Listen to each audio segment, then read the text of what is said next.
Okay guys, hi. We're going to do two regression examples just so that you have one more, or actually two more examples that you can use for studying for your exam. The first one we're going to do is going to be single regression, and you'll see here that we have a data set. It is called CPS08, CPS08, and it is on Blackboard for you to view. So that you can do this alongside me if you would like to. Column A, this AHE that you'll see here. Oh, hold on one second, my pen's not working.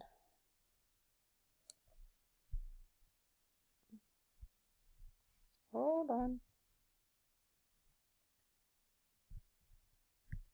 There we go. AHE, that is average hourly earnings. And then age, obviously, is just age. So we're going to be predicting average hourly earnings. Predicted average hourly earnings equals beta 0 plus beta 1 age. Okay, this is the regression equation that we want to estimate. So I want you to go ahead and pause the video and run the regression and come back as soon as you're done. Okay? All right, so here is the regression that I ran. I used average hourly earnings, AHE, as my dependent variable and age as my independent variable. Hopefully you have the same thing. And let's go over the few things that we definitely want to be able to address in our regression. We definitely want to be able to come in and talk about R squared.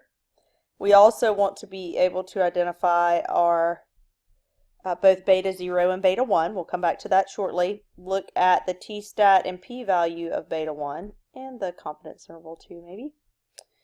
And then also be able to address kind of the standard error as well. Okay, so first things first, and this is exactly how you will see it on your test. You'll be asked to run a regression, and then I will ask you some questions about it. Okay, so one of the first regression questions might be for you to write out the regression line. In this case, we have average hourly earnings is equal to beta 0. Our beta 0 is our intercept, right? So we have 1.082. Always want you to go 3 past the decimal, plus beta 1, which is here, 0.605 times age. Okay? And what this really means at the heart of it is that we can use this regression to estimate average hourly earnings for people at any age, right? So if, let's say Jane is 27, what is her estimated hourly earnings?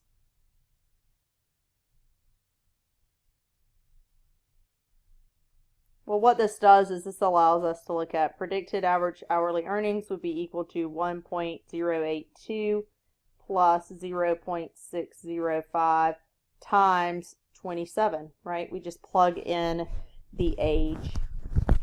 And when we do this here, let's see. If we take 27 times 0.605, we get 16.335, and then we're going to add that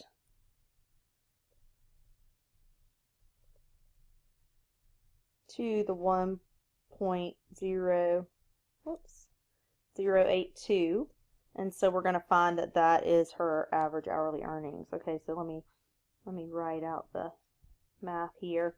So we have 1.082 plus 16.335. So her estimated average hourly earnings is $17.42. Okay? That's what a regression allows us to do, is to be able to estimate whatever we're trying to interpret here, whatever we're trying to predict. All right, so let's look at beta 1. So the next thing I might ask you is the coefficient on age, or is beta 1, this right here, this is beta 1, right? Also known as the slope coefficient. Is this significant? Now, there's 3 ways we can look at this. We can look at it with the t-stat, we can look at it with the p-value, or we could use the confidence intervals. I'm going to kind of steer you away from the confidence intervals just because the p-value and the t-stat are easier, I think. But remember, if the t-stat is ever over greater than 1.645, greater than or equal to 1.645, the absolute value of that, right? So it could be positive or negative. Then it is significant. The question will then be at what level. Now, in this case, we have a huge t-stat. It's 15.180, okay? And our p-value is 2.63 e to the negative 51. So that would be a decimal 50 zeros than the 263. So that is, the p-value is certainly equal to 0. So because we have a large t-stat and a small p-value, we reject the null.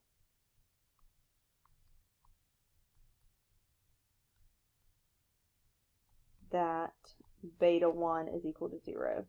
It's not equal to 0. So we could say the coefficient on age is significant at the 1% level. Okay? So 1%, we're going to be using the three standards of 1, 5, and 10, right? This is significant, the 1%, which is the highest standard. Another question I might ask you is what happens to interpret this coefficient, okay? Interpret it. And if I was going to interpret it, here is my interpretation. As age increases by 1 year, average hourly earnings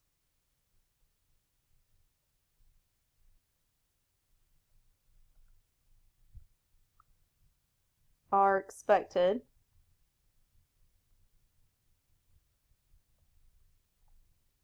to increase by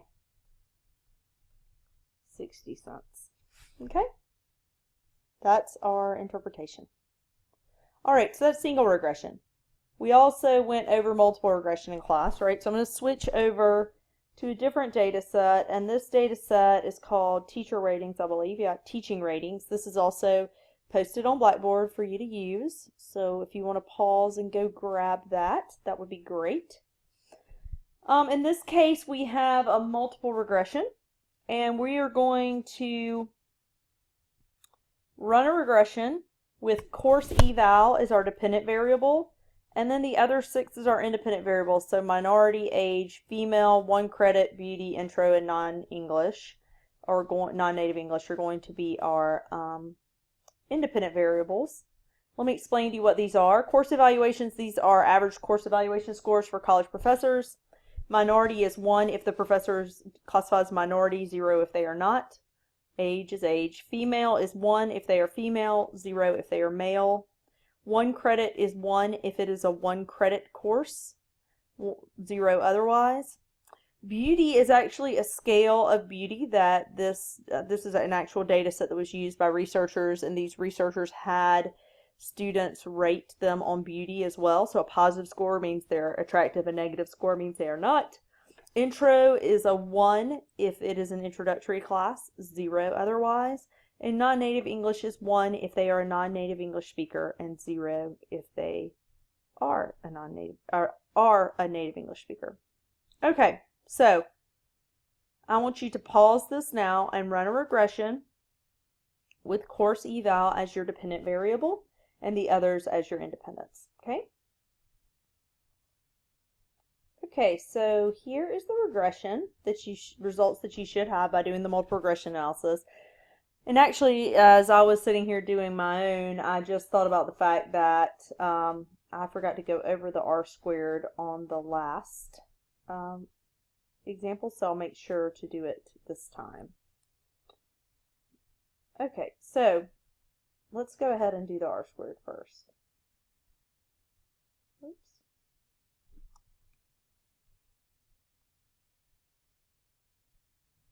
There's our r-squared. Okay, now when we have a multiple regression, we have a slightly different interpretation than when we have a single regression. So here we say remember our dependent variable is teacher rating, so 15.56% of teacher ratings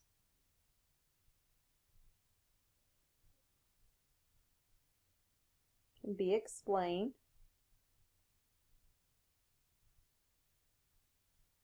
by the independent variables.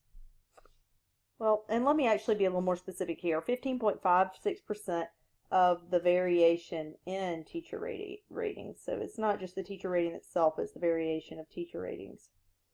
Can be explained by the independent variables. We take them as a big group here, so we can't parse it out and say, oh, okay, well, being female is responsible, impacts it in this way. Your age impacts it by this percentage. No, we have to lump it all together. Okay, standard error in this case is 0.514. The mean of teacher ratings, I did this over here. Let's see what the mean was. I think it was close to 4.5, something like that. No, 4. Okay, mean was 4. So,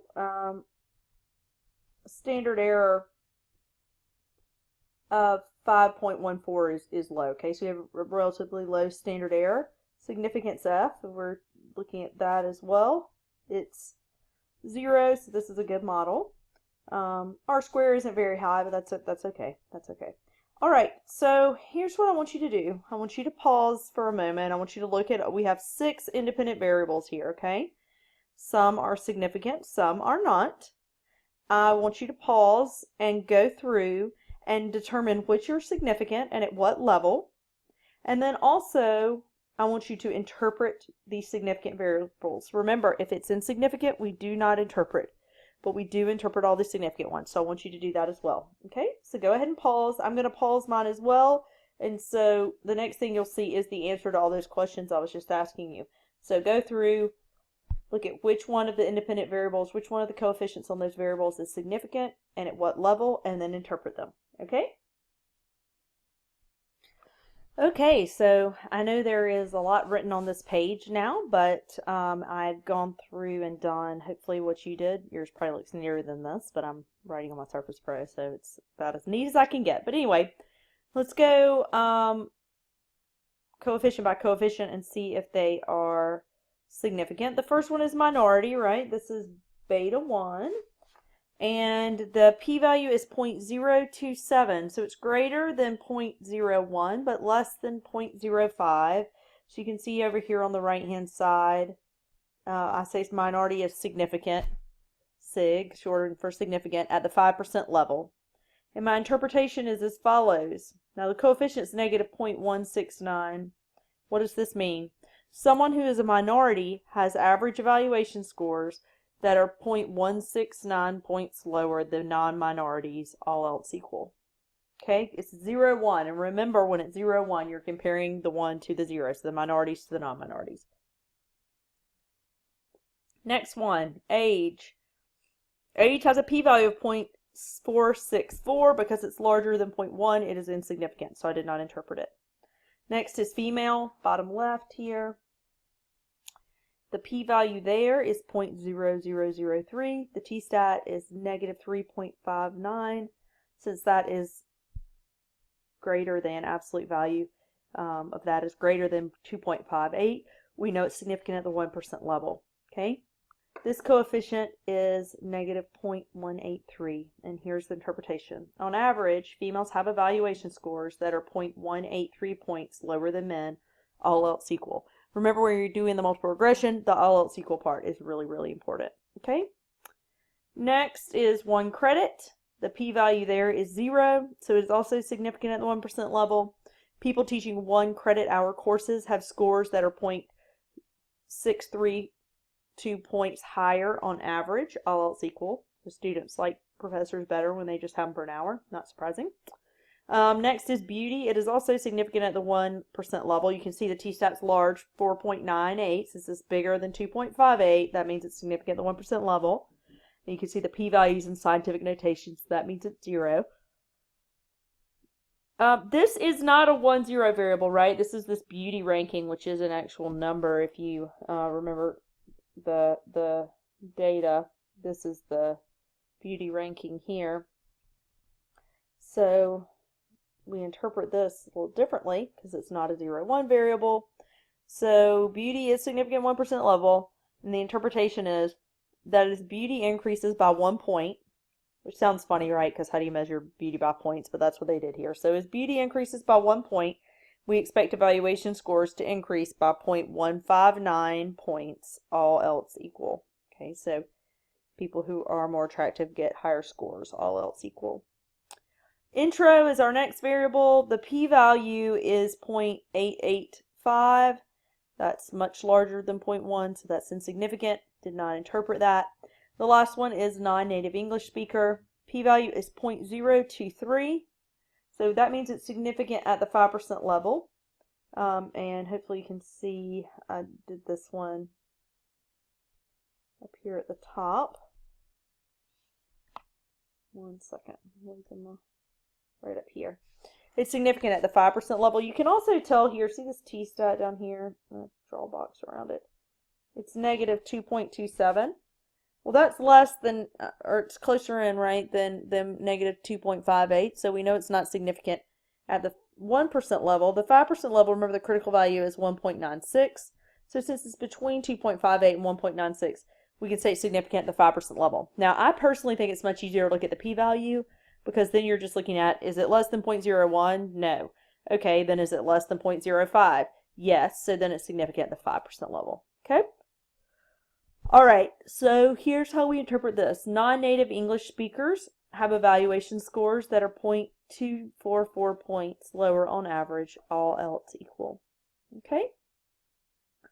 Hopefully this makes sense. You have lots of examples to go through on all this, tons of examples in your book, tons of examples from me. You can find other examples online. I'm going to erase some of this because I'm going to do a bit more with one other thing with this question. But hopefully you have plenty of information to be able to figure this out. Usually I find that students, once they practice this, can do it quite well because it's kind of the same thing over and over again. One last thing though, I'm going to describe a particular person and we're going to calculate what we think their evaluation score would be, okay?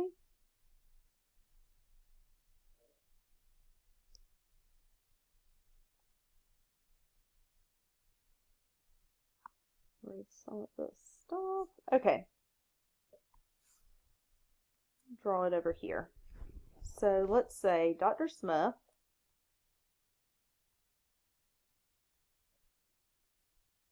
is an American 34-year-old male professor. He teaches 3-hour intro classes and is African American.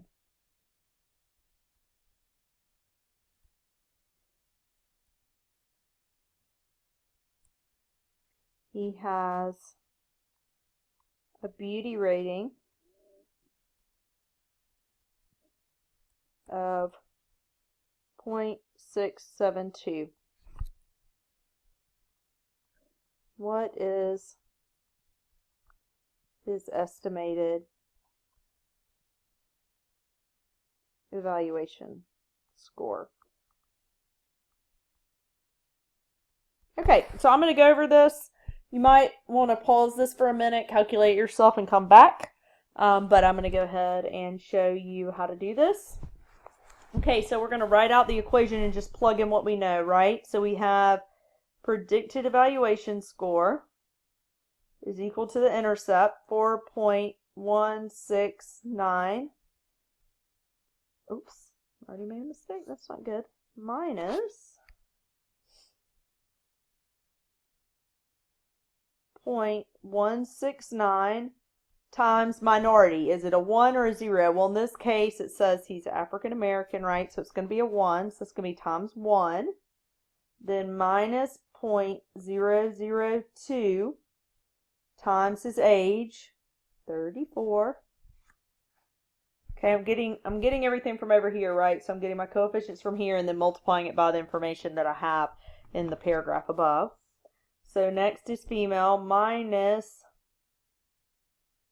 0.183. Well, this is a male, so this is going to be times 0 plus 0.633. He teaches 3-hour courses, not 1 hour, so this is also going to be times 0 plus 0.159 times his beauty rating, which is 0.672, plus 0.008. This is intro classes. It says he teaches intro, so this is 1. And then minus 0.244. It says he's American, so he is native English, so that gives him a 0 right there. Okay? So we can then use this to calculate out his evaluation score. Now, these that are times 0 are going to fall out of the equation, right? So all of that falls out. So what do we have left? Well, I'm going to do a few calculations over here. So 0.169 times, oh, well, times 1, we know that one. Okay, 0.002 times 34. Oops.